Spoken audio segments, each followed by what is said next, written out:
أعوذ بالله من الشيطان الرجيم. بسم الله الرحمن الرحيم.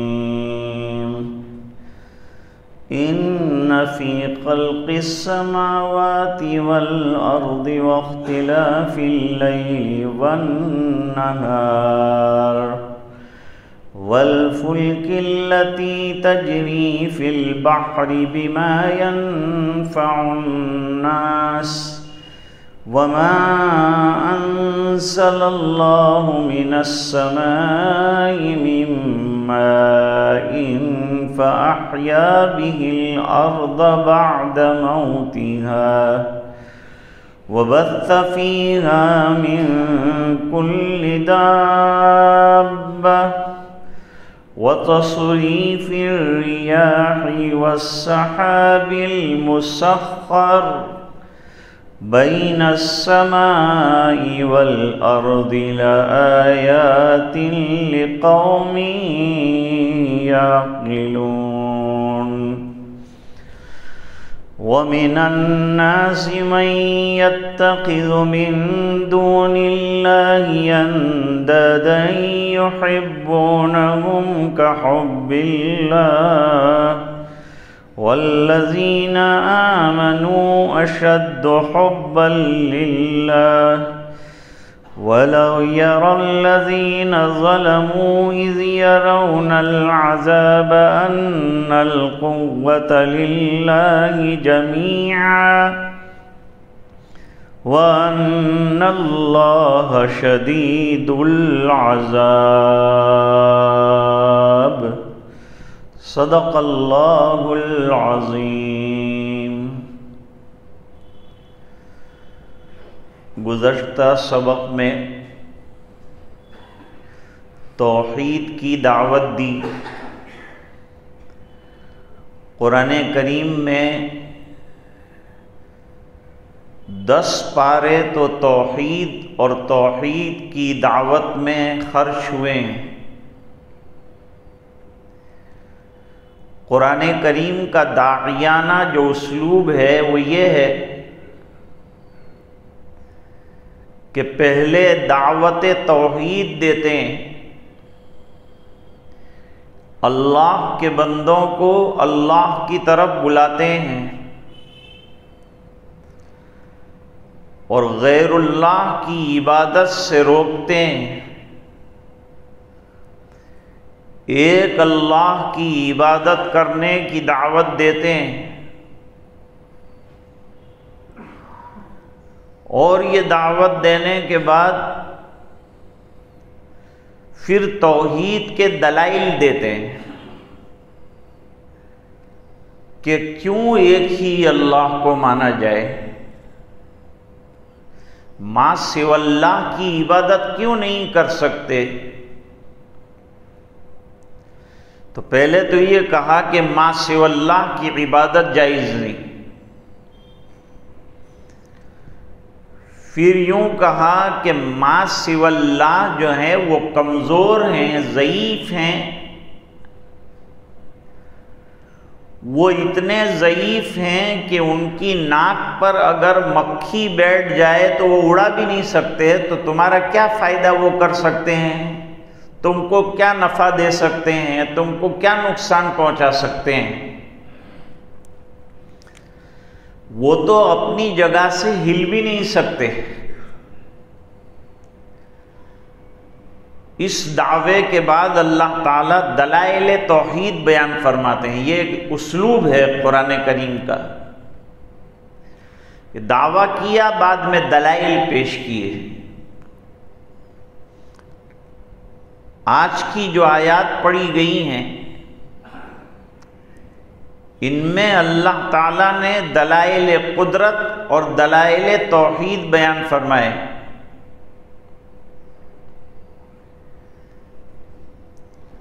اور قرآن کریم جب دلائل دیتا ہے تو ایسے آسان دلائل ہوتے ہیں جو ہر ایک کے سمجھ میں آئے. معمولی پڑھا لکھا بھی اس کو باور کر سکتا ہے اور زیادہ پڑھا لکھا ہو تو خوب غور کر سکتا ہے۔ دلائل اتنے آسان دیے ہیں کہ ہر ایک کو سمجھ میں آئے۔ قرآن آسان کتاب ہے،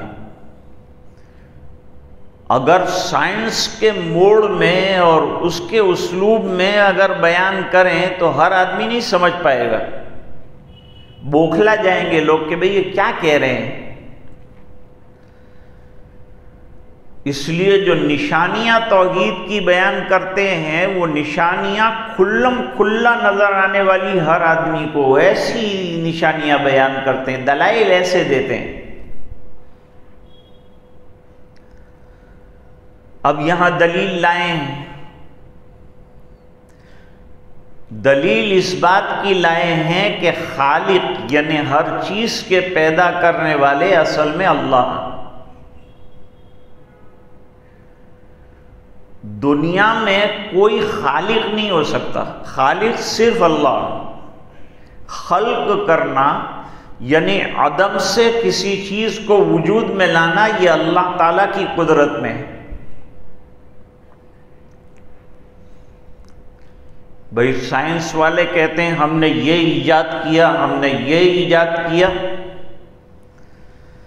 یہ سب چیزیں تو پہلے سے ذخیرے کے طور پر موجود ہیں، لیکن اس کے اوپر پردہ پڑا ہوا تھا، وہ پردے کو انہوں نے ہٹا دیا، چیز کو ٹیبل پر لے آئے۔ اس کو خلق نہیں کہتے۔ جیسے کسی شاعر کے لیے کہتے ہیں کہ یہ ان کی تخلیق ہے، الفاظ اور حروف اور معانی سب اللہ نے پیدا کیے، اس نے تو خالی جوڑنے کا کام کیا ہے، تو خالق یہ بھی نہیں ہے۔ تو کوئی سائنس والا خالق نہیں، انہوں نے اتنا کام کیا ہے کہ جو چیز انڈر گراؤنڈ تھی اور گو ڈاؤن میں تھی اس کو باہر نکالا ہے اور کائنات کے سامنے لائے ہیں، اتنا کام انہوں نے کیا ہے، چیز تو پہلے سے موجود ہے۔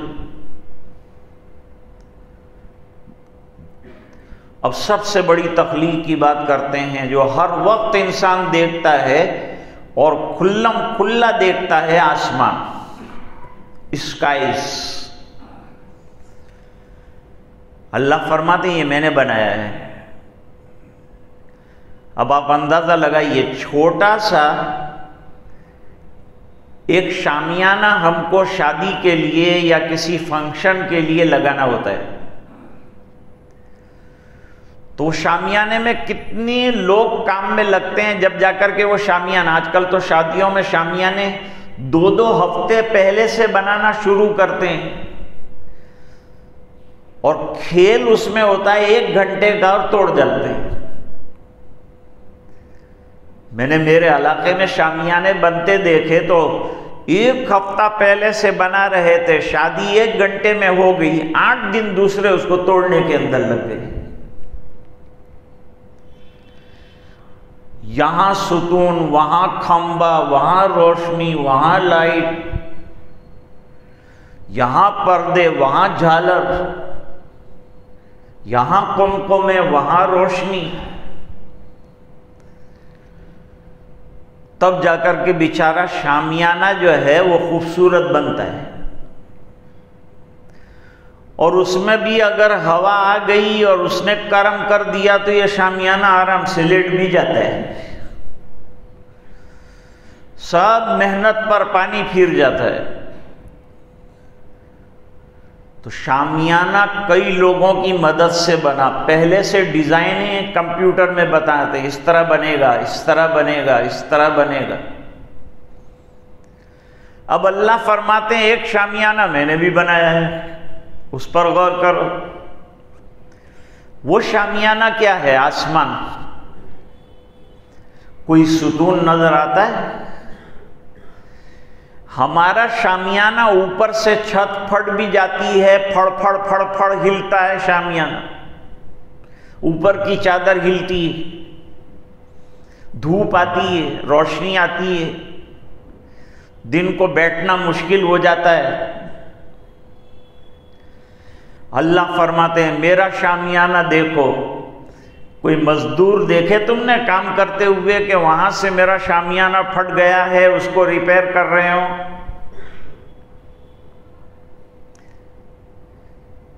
یہ ہم نے آسمان بنایا ہے جو جہاں سے دیکھو گنبد کی طرح نظر آتا ہے، اور کہیں بھی اتنے بڑے آسمان میں آپ کو کھمبا اور ستون نظر نہیں آتا، اور کسی جگہ نہ پیچ لگایا ہے اور نہ کسی جگہ پھٹن ہے اور نہ کسی جگہ شگاف۔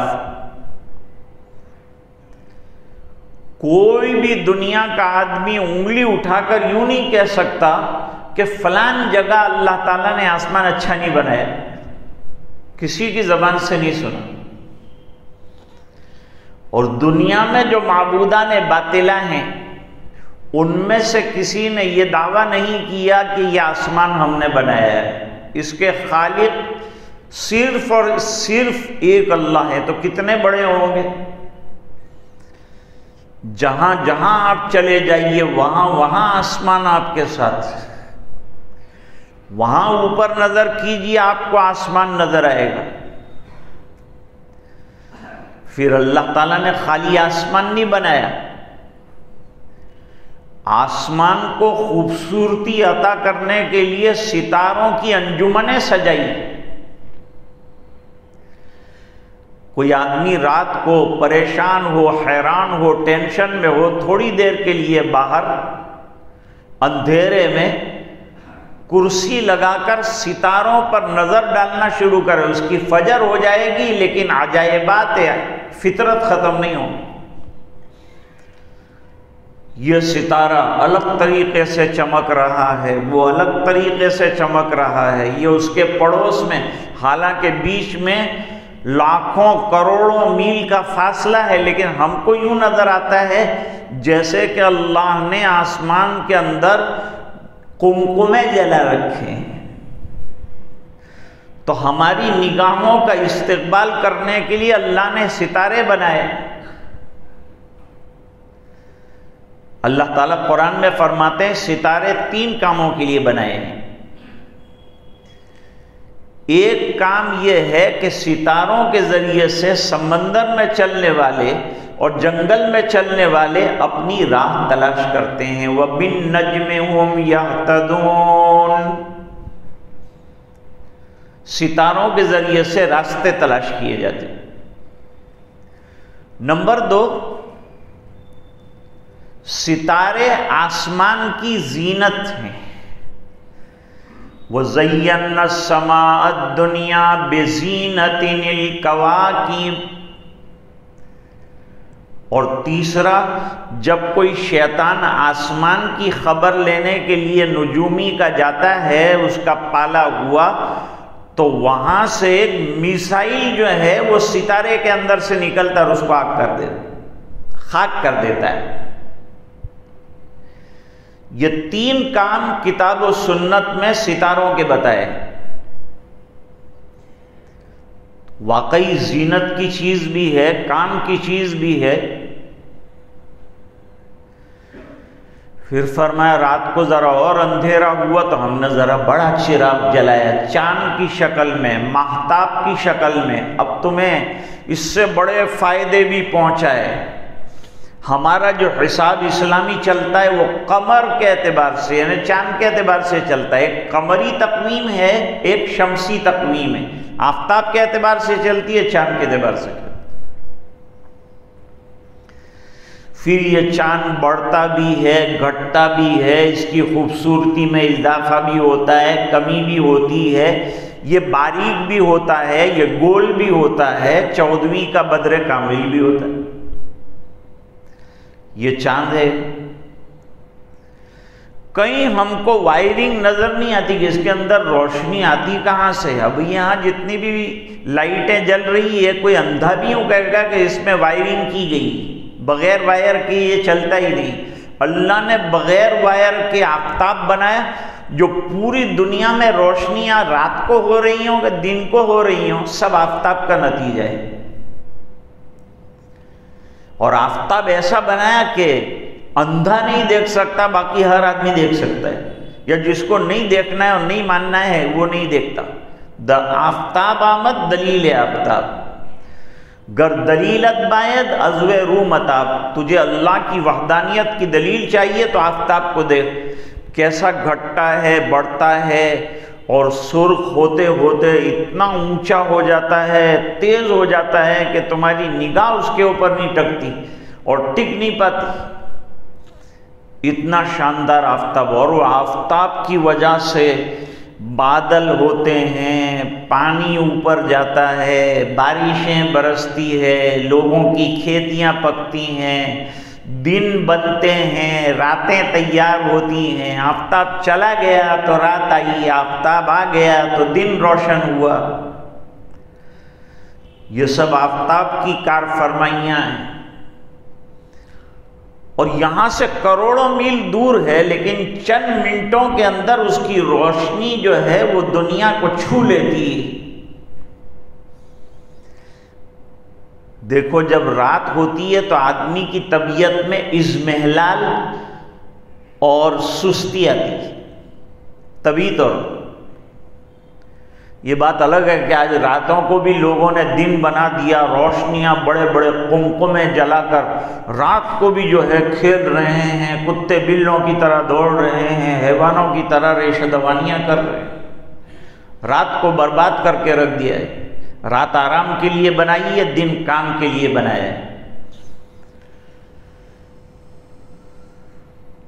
فرمایا وَجَعَلَ اللَّيْلَ لِبَاسًا، اور رات کو ہم نے تمہارا لباس بنایا کہ اس میں تم آرام کرو.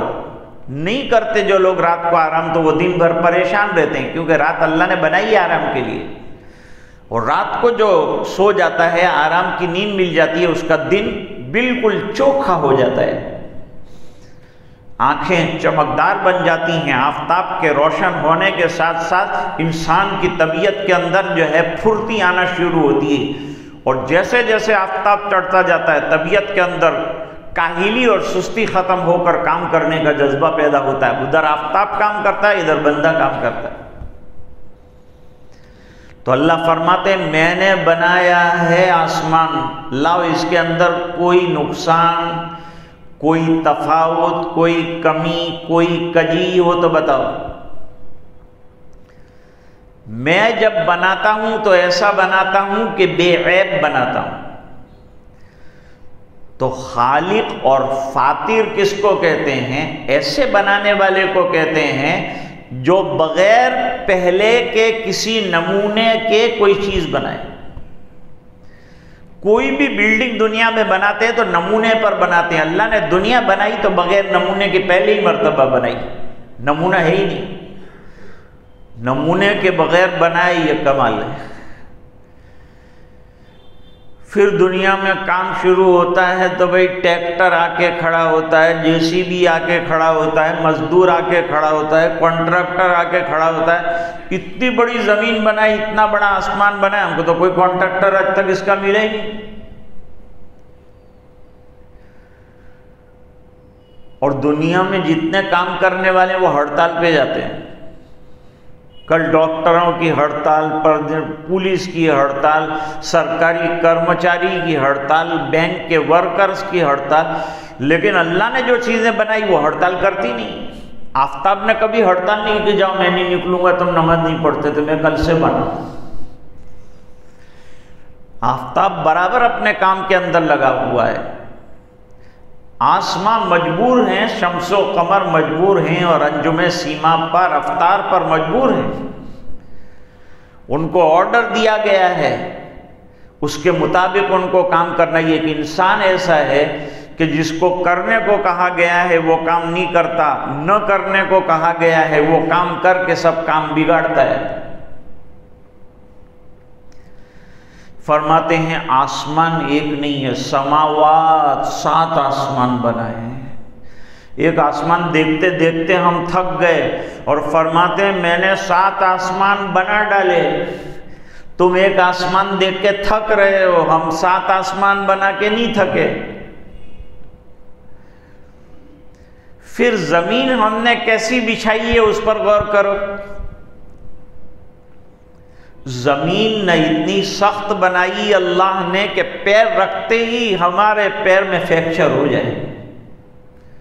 કેમ ફ્રેક્ચર થઈ ગયું તો કે પગ મૂકો જમીનની ઉપર એટલે ફ્રેક્ચર થઈ ગયું. اللہ نے زمین اتنی سخت بھی نہیں بنائی کہ پیر بھی نہ رکھ سکے اور اتنی نرم بھی نہیں بنائی کہ پیر رکھتے ہی سیدھا زمین میں دھس جائے. اللہ نے زمین ایسی بنائی کہ ایک زمین نہیں بنائی، 7 زمینیں بنائی. کسی جگہ جو ہے کھدائی کی گئی تھی، کئی ہزار میٹر گئے، اس کے بعد ایک پتھر آ گیا، وہ پتھر سے آگے نہیں جا سکے.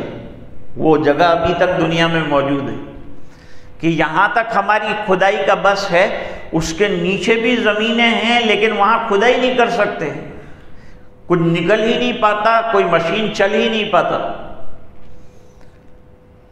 اللہ فرماتے ہیں میں نے 7 آسمان بنائے، 7 زمینیں بنائی، لیکن سماوات جمع کا صیغہ لائے ہیں، ارض واحد کا لائے ہیں. لیکن دوسری جگہ اللہ نے اس کا تذکرہ فرمایا، اللہ الذی خلق 7 سماوات ومن الارض مثلہن، اور زمینیں بھی ہم نے 7 بنائی، 7 طبقے زمینوں کے بنائے. بلکہ قرآن کریم تو یوں کہتا ہے کہ یہ 7 زمینوں میں مخلوق رہتی ہے، اور یہ مخلوق کی طرف اللہ نے کتابیں بھیجی ہے اور نبی بھیجے.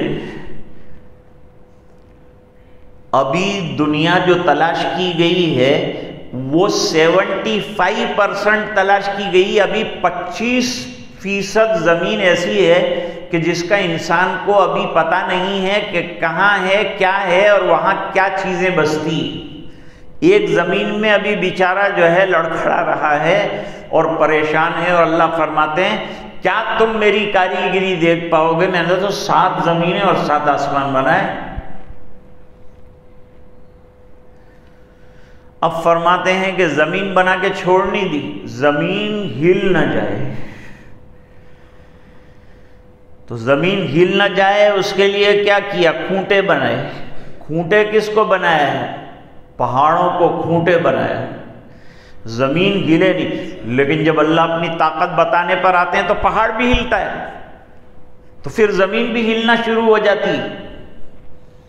حدیث شریف میں فرمایا جب زنا اور بدکاریاں بن جاتی ہیں، بڑھ جاتی ہیں، تو وہ فرشتہ جس کے ہاتھ میں زمینوں کی لگام دی ہے اس کو تنابیں کھینچنے کے لیے کہا جاتا ہے اللہ کی طرف سے، اور زمین میں رعشہ آ جاتا ہے، زلزلہ اسی کے نتیجے میں آتا ہے. پھر اللہ تعالیٰ نے آسمان کے اوپر ایک بادلوں کا نظام بنایا ہے. بادل آتے ہیں، ہم سوچتے ہیں برسے گا، نہیں برستا. یہ کہاں برسے گا؟ جہاں اللہ نے ان بادلوں کو ہواؤں کے ذریعے سے جانے کا حکم دیا ہے وہاں جا کے برسے گا. ہمارے علاقے سے گزرے گا، ہم دیکھتے رہیں گے لیکن نہیں برسے گا. فورکاسٹ کرنے والے فورکاسٹ کرتے ہیں، وقت کے اوپر ان کی فورکاسٹ غلط ہو جاتی. تو اللہ کی بناوٹ اور اللہ کی تخلیق اتنی زبردست ہے، اس کی طرف بلا رہے ہیں. پھر فرمایا زمینوں کے اندر ہم نے درخت بنائے، اور زمینوں میں ہم نے پانی کے ذخیرے رکھے، پٹرول کے ذخیرے رکھے. تم کو جن جن چیزوں کی دنیا میں ضرورت ہے ان تمام چیزوں کے ذخیرے ہم نے زمینوں کی تہ کے اندر رکھ دیے، یہاں تک کہ سونا، چاندی، ہیرا، موتی سب رکھ دی. اب ترکی کے اندر جو ہے بہت بڑا سونے کا ذخیرہ مل گیا ہے، پہاڑوں کے پہاڑ مل گئے ہیں.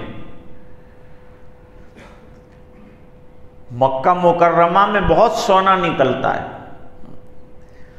وہاں کی زمین سے کالا پانی یعنی پٹرول نکلتا ہے جس نے ان کو مالدار کر دیا. فرمایا کہ ایک زمانہ آئے گا کہ مکے میں پہاڑوں کی جگہ مشرکین نے کہا تھا کہ حضور یہ پہاڑ ہٹوا دیجئے اور یہاں باغات بنوا دیجئے. آج پہاڑ ہٹ رہے ہیں، بلڈنگیں بن رہی ہیں. یہ سب ہو رہا ہے. یہ سب کیا ہے؟ اللہ کی قدرت ہے۔ اب انسان کو زمین میں نقل و حرکت کرنے کی ضرورت ہے، تو اللہ نے پہلے جانور بنائے، اور جانوروں کو دیکھ کر لوگوں نے اللہ نے جو لوہے کے خزانے رکھے تھے ان کو نکالا، فائبر کے خزانوں کو نکالا، اور نکال کر انسان کو اتنی عقل دی کہ وہ گاڑیاں بنائے۔ تو اب یہ گاڑیاں چل رہی ہیں زمین کے اوپر، ایک جگہ سے دوسری جگہ آدمی منتقل ہوتا ہے۔ یہ سب اللہ کا کیا ہوا اور دیا ہوا ہے۔ انسان نے تو اپنی عقل خالی استعمال کی ہے، لیکن عقل بھی اس کی نہیں، وہ بھی اللہ کی دی ہوئی ہے۔ بھئی کوئی یوں تعریف کرے کہ کمپیوٹر بنانے والے نے کیا کمپیوٹر بنایا ہے، اور موبائل بنانے والے نے ماشاءاللہ کیا موبائل بنایا ہے، لیکن یہ نہیں سوچتے کہ یہ بنانے والے کا دماغ کس نے بنایا ہے۔ وہ در حقیقت اللہ نے بنایا ہے، یہ تخلیق کرنے والے اللہ ہیں۔ دماغ 1400 گرام کا ہوتا ہے، اور اس کے اندر کتنی رگیں ہیں، ایک رگ ٹیڑھی ہو جائے تو آدمی کہاں سے کہاں دیوانہ اور مجذوب ہو جاتا ہے، اور ڈاکٹر تلاش کرتے کرتے، MRI کرتے کرتے تھک جاتے ہیں۔ اللہ نے کیسا نظام پورے جسم کا بنایا ہے، جن کی کڈنی فیل ہو جاتی ہے لاکھوں روپے کا خرچہ ہوتا ہے ڈائلیسس کرنے کے لیے، اور اللہ تعالیٰ روزانہ ہمارے خون کا ڈائلیسس فرماتے ہیں، اور کروڑوں کا خرچہ ہمارا اور لاکھوں کا خرچہ بچ جاتا ہے، لیکن ہم اللہ کی نعمتوں کا شکر نہیں بجا لاتے۔ فقیر جو ہوتا ہے نا، وہ باہر بیچارہ کھڑا ہوتا ہے، مسجد کے باہر کھڑا ہوتا ہے، یہ بھی توفیق کی بات ہے کہ اس کے سامنے لوگ اندر آ رہے ہیں اور یہ سب کو دعائیں دے رہا ہے کہ اللہ تمہاری نماز قبول فرما، لیکن خود نہیں آتا پڑھنے۔ اللہ تیری بھی قبول کریں گے، تو بھی آ جانا مسجد میں۔ کہتے ہیں اللہ تم دعا کرے، اللہ تعالیٰ تم کو خوب دے، خوب مال عطا کرے، تو تو اندر آ جا اور تو مانگ، تو تیرے کو بھی ملے گا، لوگوں کے سامنے کی مانگنے کی ضرورت ہی نہیں پڑے گی۔ فقیر کہتا ہے میرے پاس کچھ نہیں ہے، یہ جملہ بھی اس کا غلط ہے کہ کچھ نہیں۔ آنکھ کتنی بڑی دولت، یہ جو نابینا ہے اس سے پوچھو کہ آنکھ کتنی بڑی دولت، کان کتنی بڑی نعمت ہے، اس میں شنوائی کی طاقت اللہ نے جو رکھی ہے وہ کتنی بڑی نعمت ہے۔ زبان میں اللہ تعالیٰ نے کیا کیا کمالات رکھے ہیں، آدمی بولتا ہے، چکھتا ہے، لذت محسوس کرتا ہے، یہ سب چیزیں اللہ نے زبان کے اندر، حالانکہ زبان کیا ہے، گوشت کا تھوڑا سا ایک چھوٹا سا لوتھڑا اور ٹکڑا ہے۔ انسان دو چیزوں کا نام ہے، لسان اور قلب۔ قلب اندر گوشت کا ٹکڑا ہے، زبان نظر آنے والا برزخی ٹکڑا ہے۔ دل میں جو ہے نا، دل کو کہو دیگچا، دل دیگچا ہے، زبان چمچ ہے۔ دل میں جو آتا ہے زبان اس کو کہتی ہے، تو دل گنجینا ہے، اور اس کو نکالنے کا نظام اللہ تعالیٰ نے زبان کے ذریعے سے رکھا ہے کہ اس کے دل میں کیا نکلوانا ہے، تو کیا چیز ہوگی، زبان۔ حدیثوں میں مضمون آیا کہ روزانہ 360 جو انسان کے جوڑ ہیں ان کی میٹنگ ہوتی ہے، اور میٹنگ کے اندر دل بھی آتا ہے، دماغ بھی آتا ہے، اور سیکریٹری کے طور پر زبان بھی آتی ہے۔ زبان سیکریٹری، صدر کچھ نہیں کرتا، سیکریٹری سب گڑبڑ کرتا ہے۔ بولنا، منٹس بنانا، ایجنڈے تیار کرنے، سب زبان کا کام ہے، یہ سیکریٹری کا کام ہے۔ زبان سیکریٹری، سب اعضاء زبان کے سامنے ہاتھ جوڑتے ہیں، مفہوم ہے، اور ہاتھ جوڑ کے کہتے ہیں کہ اللہ کے واسطے تو سیدھی چلنا، ورنہ تو 32 پہرے داروں کے بیچ میں بیٹھ جائے گی اور ہم پٹ جائیں گے، مار ہم کو پڑ جائے گی، تو سیدھی چلنا تو ہماری سلامتی ہے، تو بگڑی تو ہمارا معاملہ بگڑا۔ کتنی سلامتی، ایک انگلی میں پھانس ذرا سی چبھ جاتی ہے، جب تک نکل نہیں جاتی آدمی پریشان ہوتا ہے۔ ایک کانٹا ذرا سا چبھ جاتا ہے آدمی کو تو وہ کانٹا جب تک نکل نہ جائے آدمی حیران اور پریشان رہتا ہے، پورا جسم حیران رہتا ہے۔ حالانکہ انگوٹھے کے اندر کانٹا تو چبھا ہے لیکن جسم پورا پریشان ہے۔ یہ اللہ تعالیٰ کی توحید کے دلائل ہیں۔ فرمایا اب زمین ہے، آسمان بھی ہے، لیکن تم کو کھانے کو بھی چاہیے، چلنے کو بھی چاہیے، پینے کو بھی چاہیے، رہنے کو بھی چاہیے۔ ہم نے تمہارے لیے رہنے کا انتظام کیا زمین پر۔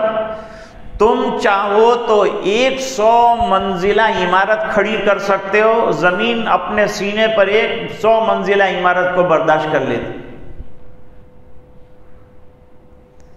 ہندوستان سے کچھ لوگ امریکہ پہنچے اور وہاں ایک بڑی بلڈنگ تھی، اس کو سر اٹھا کر دیکھ رہے۔ کوئی وہاں سے امریکی گزر رہا تھا، اس نے کہا یہ کوئی ہندوستانی بے وقوف معلوم ہوتے ہیں، ذرا چوری چوری کی نظر سے آسمان پر یہ بلڈنگ کو دیکھ رہے ہیں۔ وہ کھڑا ہو گیا، اس نے کہا تم کیا کر رہے ہو؟ کہا یہ ہم لوگ ذرا بلڈنگ دیکھ رہے ہیں۔ کہا ٹکٹ لیا ہے؟ کہ اچھا اس کا ٹکٹ لینا پڑتا ہے؟ تو کہا ہاں دیکھ، کتنی منزلیں دیکھی تم نے؟ میں گورنمنٹ آفیسر ہوں، کتنی منزلیں دیکھی؟ کہ ہم لوگوں نے زیادہ نہیں دیکھی، 30-40 دیکھی ہے۔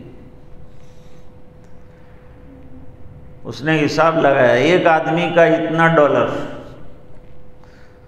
500,000 ڈالر ان کے پاس نکلوائے اور وہ چلتا بنا۔ اب یہ لوگ آپس میں خوش ہو رہے ہیں کہ اپنے نے تو پوری بلڈنگ دیکھ لی لیکن اپنے کو خالی 500 ڈالر میں پڑی۔ تو انسان کا عالم یہ ہے۔ اللہ کہتے ہیں زمین میں نے ایسی بنائی، تم 100 منزلہ عمارت کھڑی کر دو تو بیچاری کچھ نہیں بولتی۔ هو الذی جعل لکم الارض ذلولا فامشوا فی مناکبها وکلوا من رزقہ وَإِلَيْهِ النُّشُورُ۔ اب اللہ تعالیٰ نے زمین کو خوبصورت بنانے کے لیے درخت بنائے۔ اب درخت کا نظام بھی کیسا ہے؟ یہ انار کا درخت ہے، اس کے پڑوس میں لیمون کا درخت ہے، اس کے پڑوس میں سفرجل کا درخت ہے، اس کے پڑوس میں مرچی کا جھاڑ ہے۔ سب کو کسان جو ہے ایک ہی پانی دیتا ہے، لیکن انار کا رنگ الگ، اس کا ذائقہ الگ، سفرجل کا ذائقہ الگ، لیمبو کا مزہ الگ، مرچی کا ٹیسٹ بالکل مختلف۔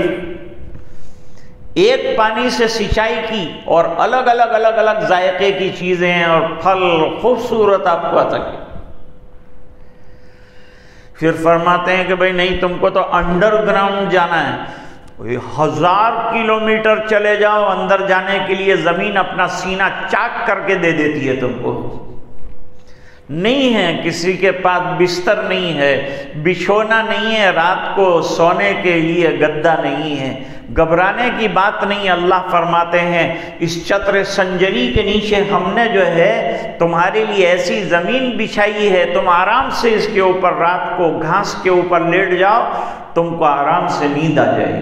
سونا چاہے تو سلا بھی دیتے ہیں، کیڑے مکوڑوں سے بچا بھی دیتے ہیں اور حفاظت بھی فرما دیتے ہیں۔ اب اللہ فرماتے ہیں میں نے زمین میں بڑے بڑے سمندر بنائے، دنیا کے 3 حصے پر سمندر ہے، 1 حصے پر پانی ہے، 1 حصے پر زمین ہے، 3 حصوں پر سمندر ہے۔ اٹلانٹک ہے، پیسیفک ہے، عربک ہے، انڈین اوشن ہے، جہاں جاؤ پانی پانی۔ ہمارے جو سامان باہر سے آتے ہیں اور ٹرانسپورٹیشن کا جو نظام بنتا ہے وہ سب سمندر کے راستے سے بنتا ہے، ہوائی جہاز سے بھی آتا ہے لیکن اتنی بڑی مقدار میں نہیں آ سکتا۔ میں پاناما گیا تھا، پاناما میں وہ نہر کنال بنائی ہے، پاناما کنال، وہ دنیا کے عجائبات میں سے۔ وہ دیکھنے کے لیے ہم لوگ پہنچے تھے. بھئی اللہ تعالیٰ نے بنائی ہے، انسان کو دماغ دیا ہے، عجوبہ روزگار ایک چیز بنائی ہے. اونچے سمندر کو اتار کر نیچے لاتے ہیں، نیچے والی کشتی کو اوپر چڑھا کر اوپر والے سمندر میں چھوڑتے ہیں، اور لاکھوں روپے کا پروفٹ ان کو 10 منٹ کے اندر ہو جاتا ہے. تو ایک شپ جا رہا تھا، کنال کے اندر سے پاس ہو رہا تھا. تو اس پر جو ہماری ٹرین نہیں آتی جس کے اندر وہ بڑے بڑے کنٹینر رکھے ہوتے ہیں، ایسے کنٹینر تو اس میں ایسے رکھے تھے جیسے ماچس کے ڈبے رکھے جاتے ہیں. میں نے پوچھا کہ ایک جہاز پانی کا جو ہے اس میں کتنے کنٹینر ہیں؟ انہوں نے کہا کہ 20,000 کنٹینر یہ ٹرانسفر کر رہا ہے. اب آپ اندازہ لگائیے کہ یہ سب انسان کا کمال نہیں ہے. اللہ نے سمندر بنائے، پھر انسان کو سمجھ دی. حضرت نوح علیہ السلام نے دنیا کی سب سے بڑی کئی منزلہ کشتی بنائی، اور پھر دنیا والوں نے ان سے کشتی بنانا سیکھا، اور سمندر میں کیسے کشتی ڈوب نہ جائے اور منزل تک پہنچے اس کی رہبری اور اس کی رہنمائی فرمائی. فرمایا ہم مردہ زمینوں کو زندہ کرتے ہیں، اس طرح تم بھی مردہ ہو جاؤ گے، قبروں میں چلے جاؤ گے. کون دوبارہ زندہ کرے گا؟ جو مردہ زمینوں کو زندہ کرتا ہے وہ مردہ انسانوں کو بھی دوبارہ زندہ کرے گا. اس میں ہمارے لیے سبق ہے. پھر اللہ نے مختلف ہوائیں چلائی، اور ہواؤں کے الگ الگ فائدے ہیں. کوئی پروا ہوا ہے، کوئی پوروا ہوا ہے، کوئی پچھوا ہوا ہے، کوئی دبور ہے. الگ الگ ہوائیں چلائیں، اس کے الگ الگ فائدے. بغیر ہوا کے انسان جی نہیں سکتا، ہر وقت اس کو آکسیجن کی ضرورت ہے. کورونا کے اندر بھئی آکسیجن کی کمی ہوتی، آدمی کا انتقال ہو جاتا ہے. یہ کون ہے جس نے ہواؤں میں اتنا انتظام کیا ہے، اتنا کیمیکل، اتنا مٹیریل بھر کے یہ ہوا؟ ہم نے تو کچھ نہیں کیا، ہم تو خالی سانس لیتے ہیں. لیکن سانس میں اندر والی جانے والی چیزیں جو زندگیاں دیتی، وہ زندگی کے دینے والے نے بنا کے ہم کو عطا فرمائی. ذرا سا اس میں کمی آ جاتی ہے، انسان اسپتال پہنچ جاتا ہے، لاکھوں روپے کا خرچ کرتا ہے، بے میرا آکسیجن 97 ہو جائے. اللہ ابھی ہم بیٹھے ہیں، سب کے آکسیجن بالکل درست ہیں، چل رہے ہیں. یہ ابھی کمی آئی کہ ابھی ہماری طبیعت کے اندر اضمحلال اور کمزوری اور ضعف اور بیماری اور دوڑ بھاگ سب شروع ہو جائے گا. اللہ فرماتے یہ سب چیزوں میں غور و فکر کرو. تم اگر مجھ تک پہنچنا چاہتے ہو تو میں نے اتنے دلائل کے ڈھیر دنیا میں لگائے ہیں. ہر ندی، ہر نالا، ہر تالاب، ہر سمندر، ہر دریا تمہارے لیے ایک دلیل ہے. پالتا ہے بیج کو مٹی کی تاریکی میں کون دریاؤں کی موجوں سے اٹھاتا ہے سحاب. کون لایا کھینچ کر پچھم سے باد سازگار. خاک ہے کس کی اور کس کا ہے نور آفتاب. کس نے بھر دی موتیوں سے خوشے گندم کی جیب. کس نے بخشا ہے یہ سب کو خوئے انقلاب. یہ سب اللہ تعالیٰ کا نظام ہے. یہ اقبال کے اشعار ہیں. وہ رہبری فرماتے ہیں کہ کبھی زمین پر غور کرو، کبھی آسمان پر غور کرو. قرآن کو شکوہ یہی ہے، وَقَيِّم مِّنْ آیَةٍ فِي السَّمَاوَاتِ وَالْأَرْضِ يَمُرُّونَ عَلَيْهَا وَهُمْ عَنْهَا مُعْرِضُونَ. آسمانوں اور زمینوں میں ہم نے عقل مندوں کے لیے بے شمار دلائل پھیلا کے رکھے ہیں، لیکن لوگ سرسری طور پر دیکھ کر نکل جاتے ہیں، ان پر غور نہیں کرتے. اگر غور کریں تو ان کو اللہ تک رسائی حاصل ہو جائے، وہ توحید کے پرستار بن جائیں، وہ معبودان باطلہ کو چھوڑ دیں، وہ ایک اللہ کی عبادت کرنے والے بن جائیں. اللہ تعالی ہم سب کو دین پر چلنے اور قرآن کریم کی سچی فہم جو ہے وہ نصیب فرمائے. وآخر دعوانا ان الحمد للہ رب العالمین.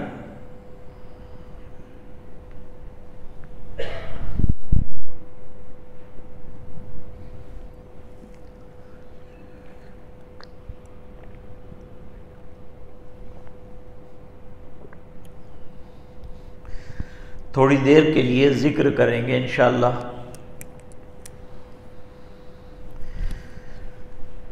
اور ذکر لا الہ الا اللہ کا کیا جائے گا، اس کے بعد دعا ہو جائے گی۔ اللہ کا شکر ہے کہ باوجود اس کے کہ آج خلاف معمول مغرب کے بعد یہ تفسیر کا سلسلہ رکھا گیا، لیکن آپ حضرات تشریف لائے، امید ہے ماں بہنیں بھی پہنچی ہوں گی اور وہ بھی سن رہی ہوں گی۔ اللہ تعالی ہم سب کو قرآن کی عظمت، یہ فتنوں کا دور ہے دوستو، اور قرآن پہ حملے ہو رہے ہیں، ایسے زمانے میں ہمیں قرآن کریم کو سمجھنا ہے اور فتنوں سے اپنے آپ کو بچانا ہے تو قرآن کی تفسیر سے اپنے آپ کو وابستہ کرو، قرآن کریم کی فہم اور قرآن کریم کے معانی کی سمجھ اپنے اندر پیدا کرنے کی کوشش کرو۔ لا الہ الا اللہ،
محمد الرسول اللہ صلی اللہ تعالی علیہ وعلا آلہ واصحابہ وازواجہ واتباعہ واہل طاعتہ وعلماء امتہ اجمعین وبارک وسلم تسلیما کثیرا کثیرا کثیرا۔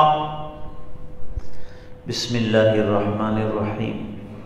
اللہم لک الحمد کلہ ولک الملک کلہ ولک الشکر کلہ وإلیک یرجع الامر کلہ علانیتہ وسرہ اللہم صلی علی محمد وبارک وسلم ربنا آتنا فی الدنیا حسنہ وفی الآخرۃ حسنۃ وقنا عذاب النار وقنا عذاب القبر وقنا عذاب الحشر وقنا عذاب الفقر وقنا عذاب الدین واحشرنا یوم القیامۃ مع الابرار ربنا لا تزغ قلوبنا بعد اذ هديتنا وهب لنا من لدنك رحمة انك انت الوهاب ربنا انك جامع الناس ليوم لا ريب فيه ان الله لا يخلف الميعاد ربنا اغفر لنا ذنوبنا واسرافنا في امرنا وثبت اقدامنا وانصرنا على القوم الكافرين اللهم نور قلوبنا بنور القرآن وزين أخلاقنا بنور القرآن وادخلنا الجنة بالقرآن ونجنا من النار بالقرآن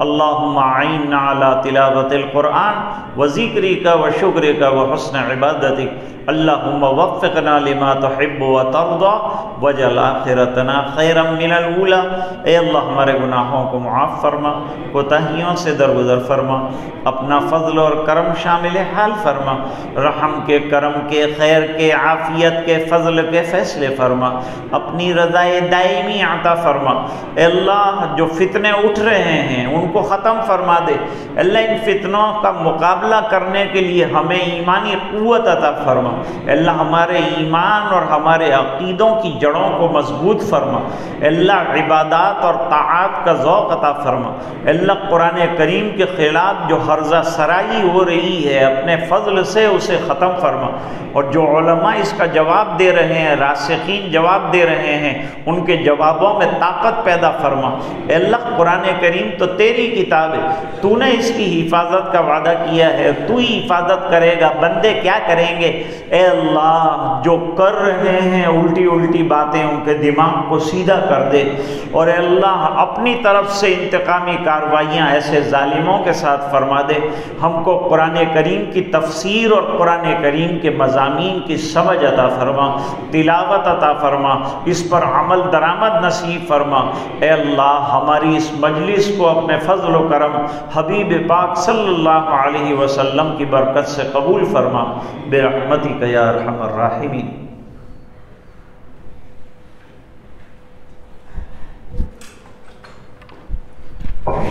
دوستوں کو ایک ضرورت